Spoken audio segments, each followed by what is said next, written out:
말씀은 마태복음 13장 44절에서 46절입니다.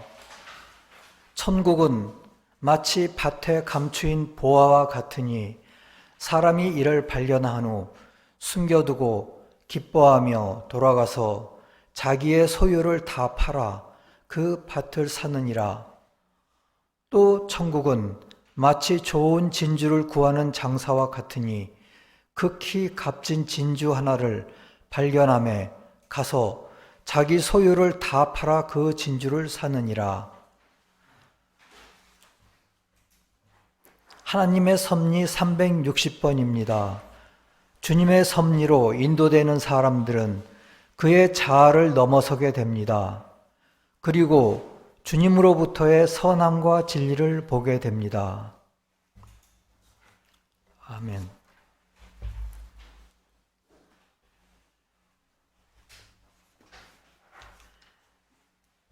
오늘은 천국을 진주 상인에게 비유하신 예에 대해서 보고자 합니다. 마태복음 13장은 주님이 천국 왕국에 대해서 이야기하고 있습니다. 우선 우리는 누가복음 18장에 부자 관원에게 하신 주님의 충고를 먼저 살펴보겠습니다. 누가복음 18장의 18절에 어떤 관리가 물어 이르되 선한 선생님이여 내가 무엇을 하여야 영생을 얻으리이까? 예수께서 이르시되 네가 어찌하여 나를 선하다 일컫느냐? 하나님 한 분 외에는 선한 이가 없느니라. 내가 계명을 안 하니 네가 계명을 안 하니 간음하지 말라, 살인하지 말라, 도둑질하지 말라, 거짓 증언하지 말라, 네 부모를 공경하라 하였느니라. 여짜오되 이것은 내가 어려서부터 다 지켰나이다. 예수께서 이 말을 들으시고 이르시되 네게 아직도 한 가지 부족한 것이 있으니 네게 있는 것을 다 팔아 가난한 자들에게 나눠주라. 그리하면 하늘에서 네게 보화가 있으리라. 그리고 와서 나를 따르라 하시니 그 사람이 큰 부자이므로 이 말씀을 듣고 심히 근심하더라. 우리는 누가복음 18장에서 주님에게 접근하였던 어떤 관원의 경우를 보았습니다. 영생을 얻으려면 어떻게 하는지를 주님께 물어봤습니다. 주님은 계명을 지키라고 말씀하셨습니다. 그는 어려서부터 10계명을 지켰다고 하였습니다. 아마도 그의 경건한 삶에 약간의 자부심을 가진 것 같았습니다. 그런데 주님은 대답하시기를 그가 가진 모든 것을 팔라고 하셨습니다. 그래서 그는 심히 근심하며 떠났습니다.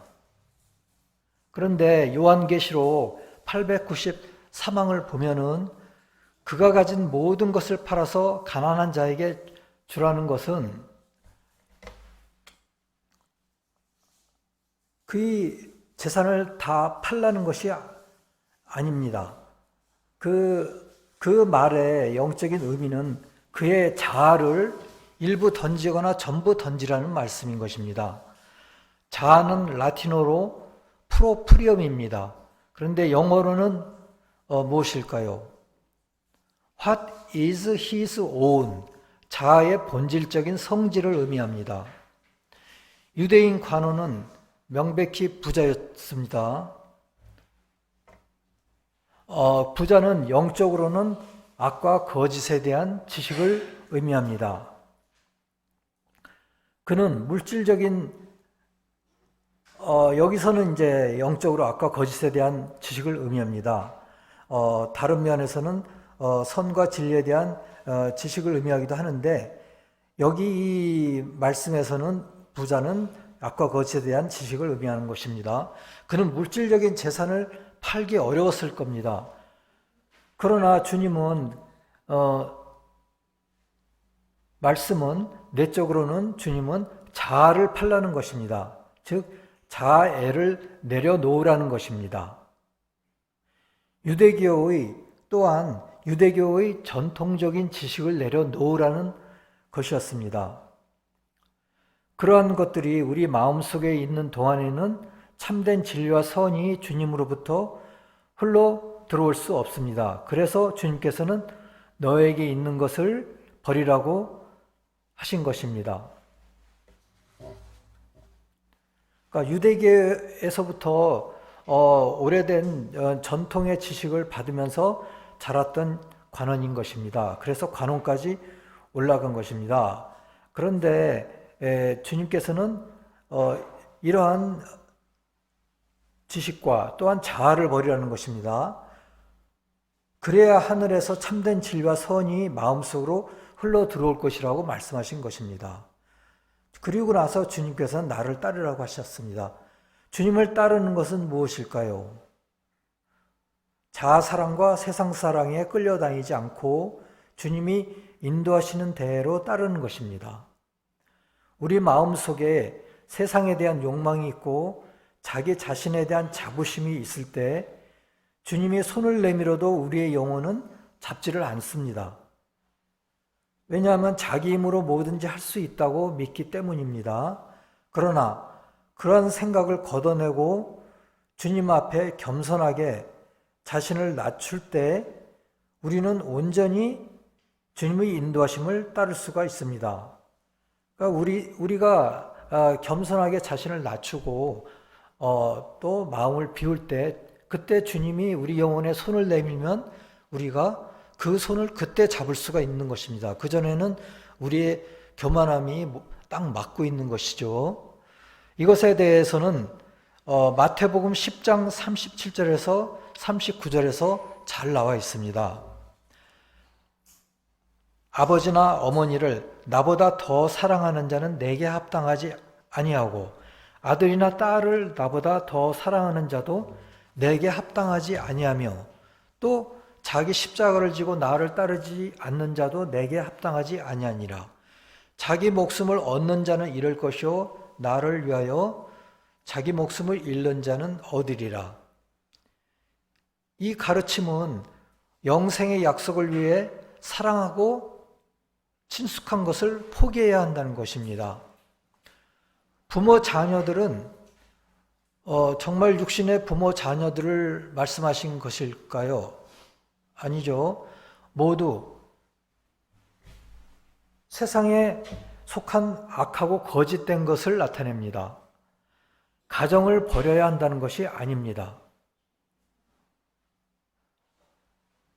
어떤 단체에서는, 종교단체에서는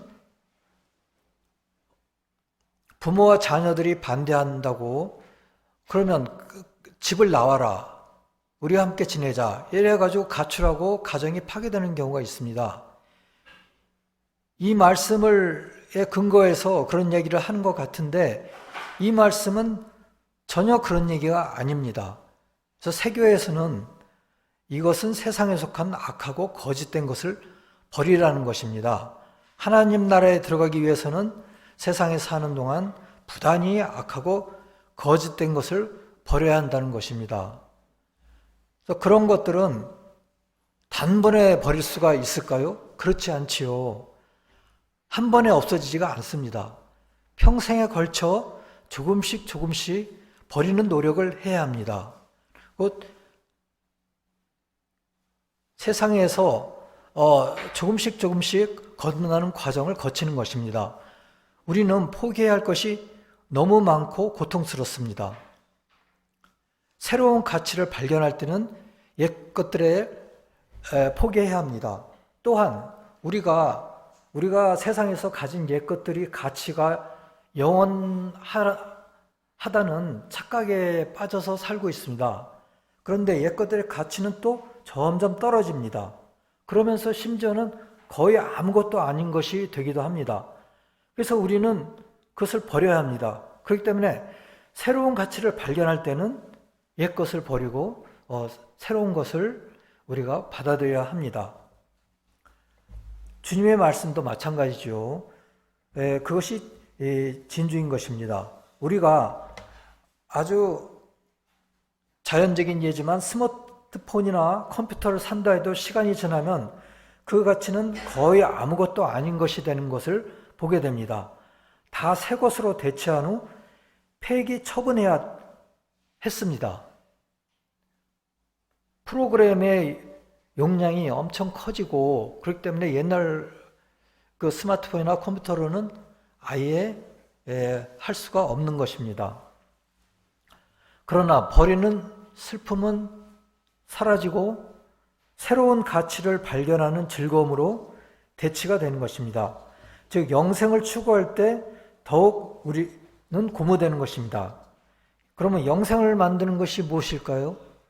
영적인 진리입니다.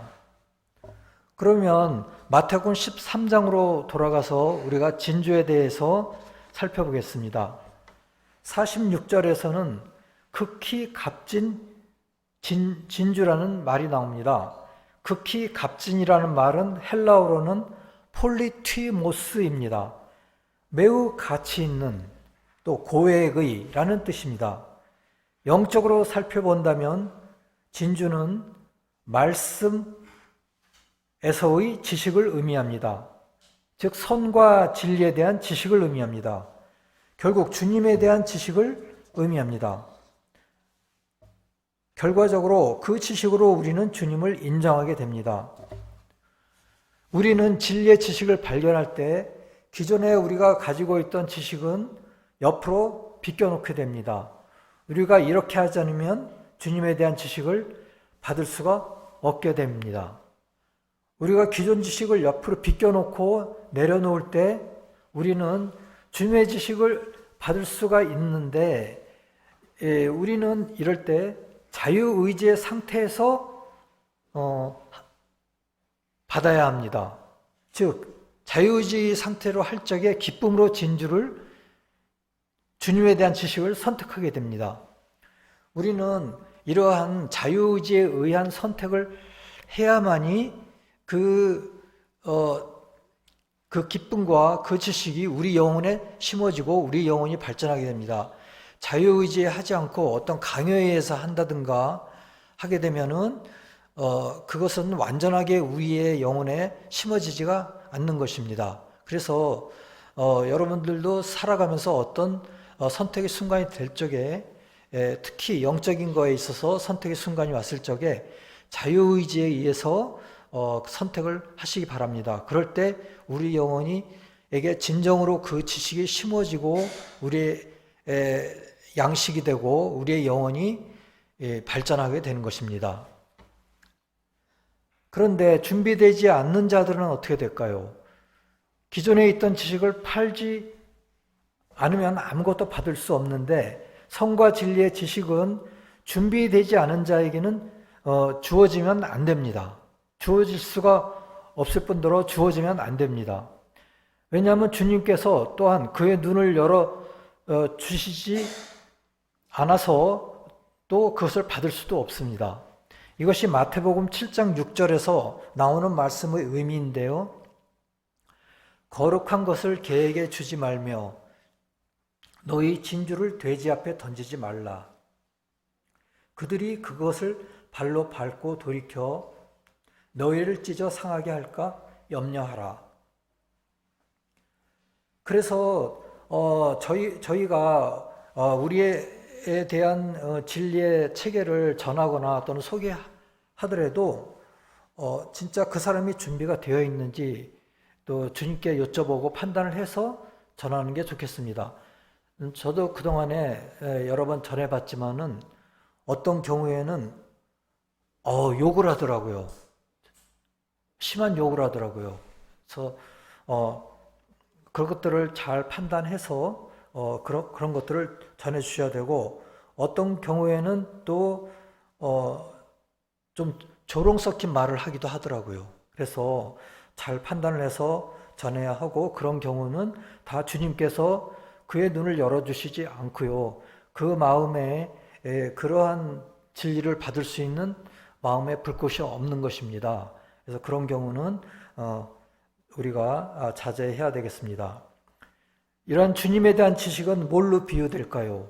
오늘은 진주로 비유됩니다. 진주는 자연적으로는 광물질의 법칙에 의하여 한 겹 쌓여서 이루어집니다. 그리고 이루어진 것을 사람이 연마할 적에 아름다운 보석으로 만들어집니다. 즉 진주는 시련을 거쳐서 터득한 영적 진리와 삶입니다. 그렇게 시련을 이겨낼 때마다 한 겹씩 쌓여가면서 큰 진주가 이루어지는 것입니다. 진주 조개에서 이제 진주가 이루어지는 것도 사실 보면은 시련을 거쳐서 이루어집니다.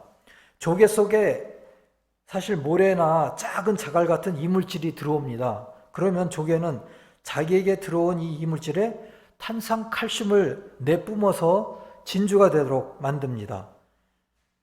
그것이 한 겹 쌓여서 진주가 점점 커지는 것이죠. 그래서 우리 안으로 들어온 이물질도 진주로 만들어야 합니다. 개인적으로 생각하기는 우리가 말씀을 받을 때는 우리의 유전악과 대치되는 이물질인 씨를 받는 것이고, 이에 대한 반감이 생길 때 이러한 시유를 극복해야 합니다. 우리의 유전학은 성과 진리에 대한 그 씨앗이 들어오면 일단 반감이 생깁니다. 이 반감을 잘 극복을 하고 이 진리에 순종하는 삶을 살아야 합니다.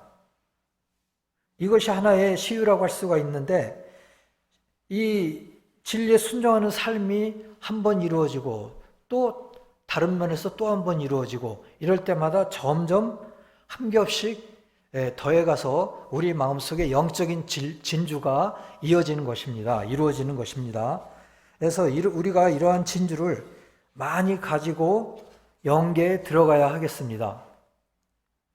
그래서 이러한 진주가 사랑에 대한 진주, 지혜에 대한 진주, 선에 대한 진주, 진리에 대한 진주, 또 자비에 대한 진주, 이웃에 대한 사랑의 진주, 또 주님에 대한 사랑의 진주, 이러한 것들을 많이 가지고 우리는 다음 세상인 영계로 가야 되겠습니다.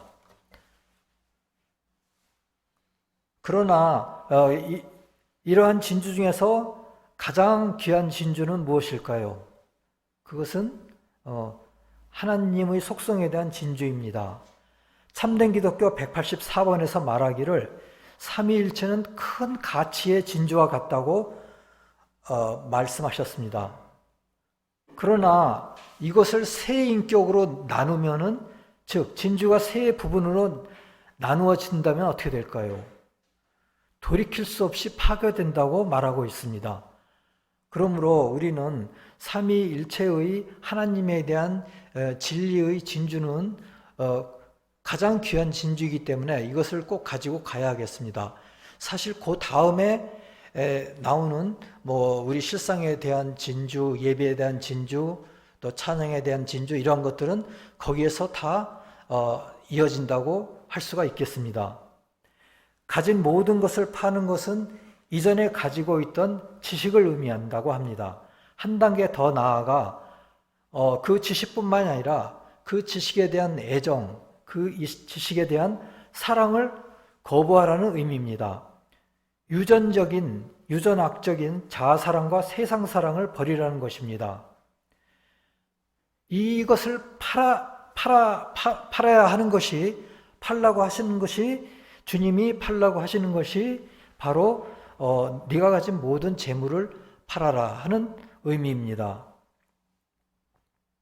진리를 금은보화라고 생각한다면 자아사랑과 세상사랑을 버려야 하는 것입니다.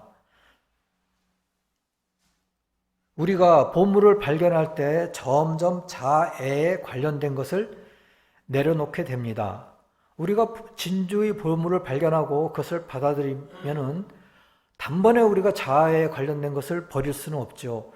관련된 것을 점점 내려놓게 됩니다. 그런데 주님을 위해 그의 삶에서 자아애를 내려놓을 때 우리가 굉장한 손해를 보는 것 같습니다.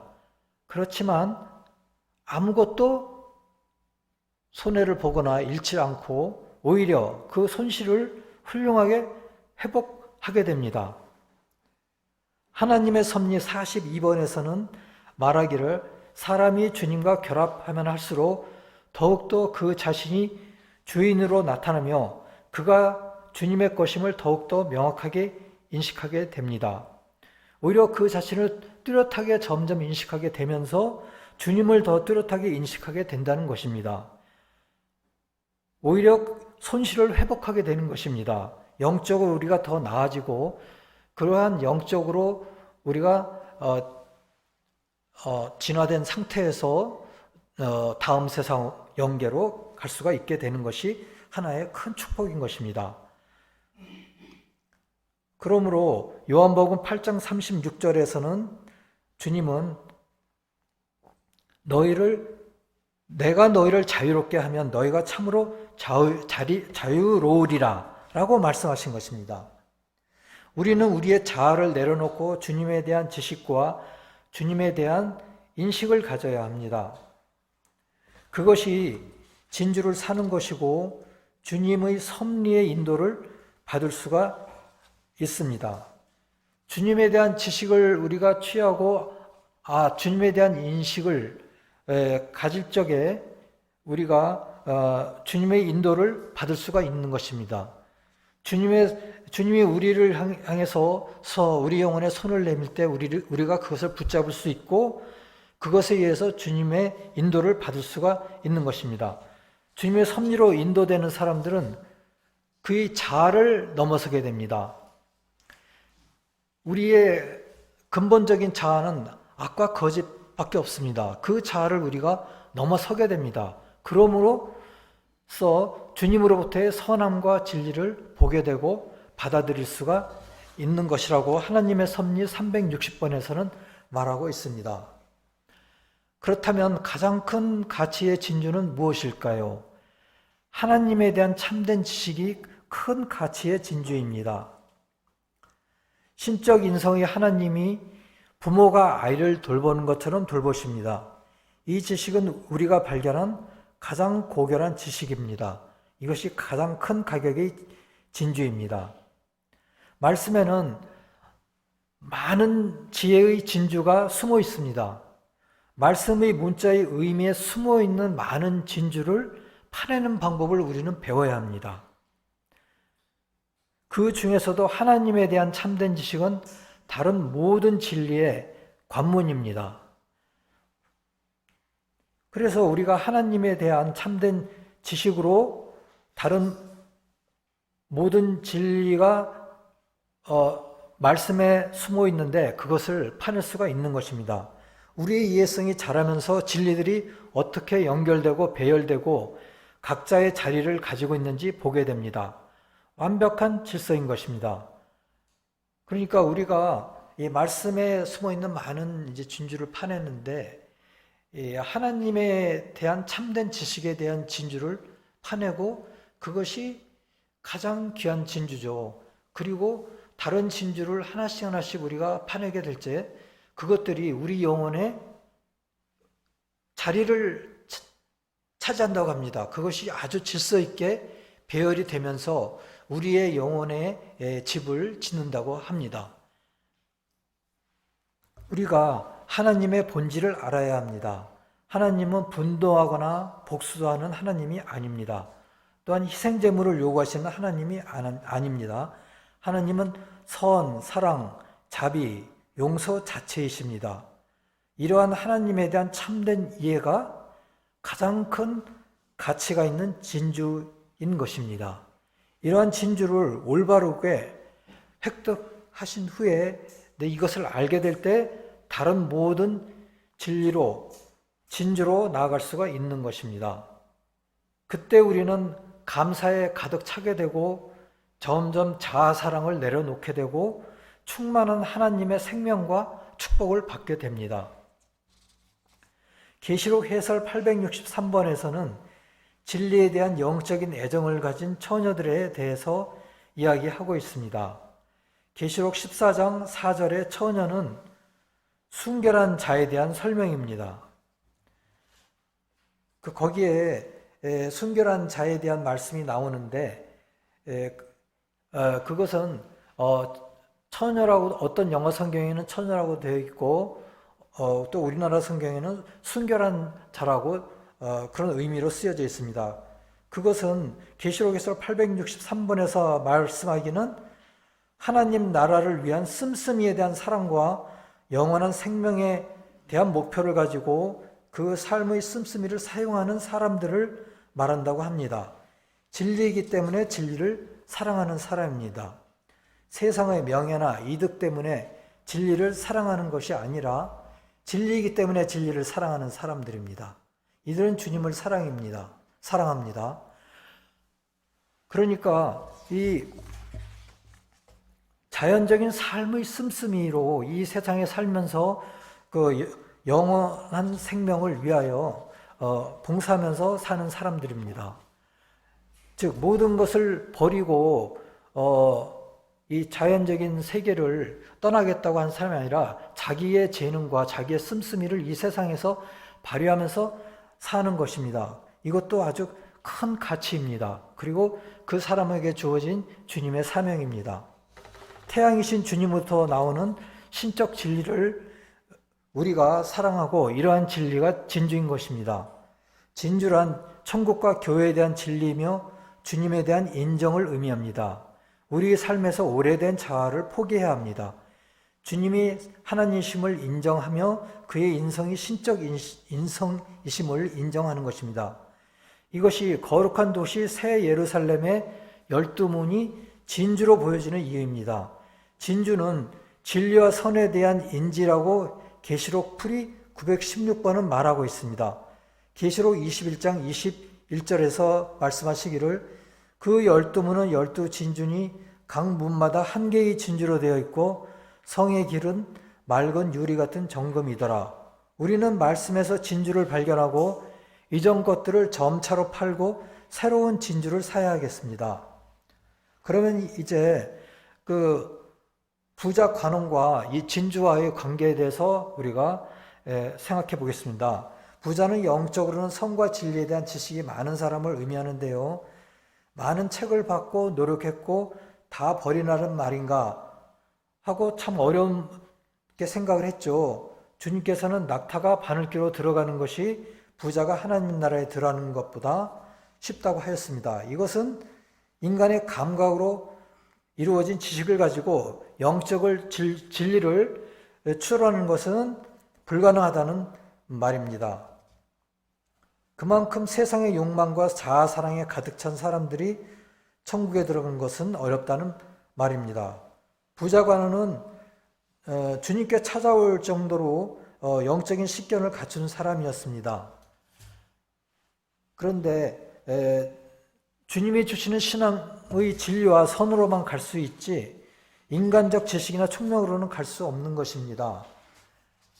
주님께서는 당신을 찾아온 관리에게 장점을 보셨죠. 성실함과 근면함, 윤리의식을 보셨습니다. 그럼에도 그 관리는 우월감이나 교만함이 있었던 것 같습니다. 그래서 주님은 너에게 오히려 한 가지 부족함이 있느니라고 말씀하셨습니다.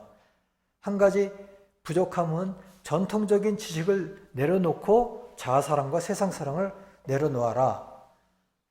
즉 주님은 한 가지 부족한 것을 자연적인 십계명을 지켰다고 이야기는 했지만은 영적으로 십계명을 지켜라. 또 인애의 실행을 하라. 또 만모니즘을 던지라는 것이었습니다. 주님이 관리의 마음에 진주의 씨앗을 던진 것이죠.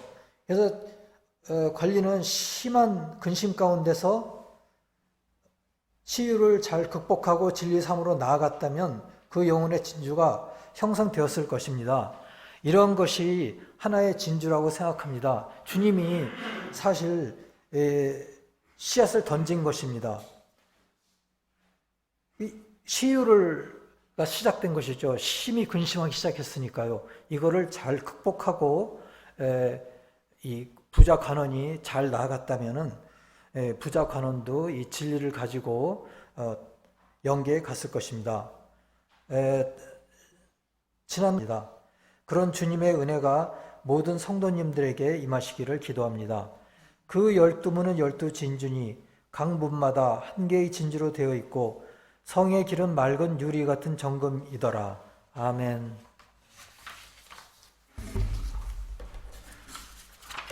다 같이 기도하시겠습니다.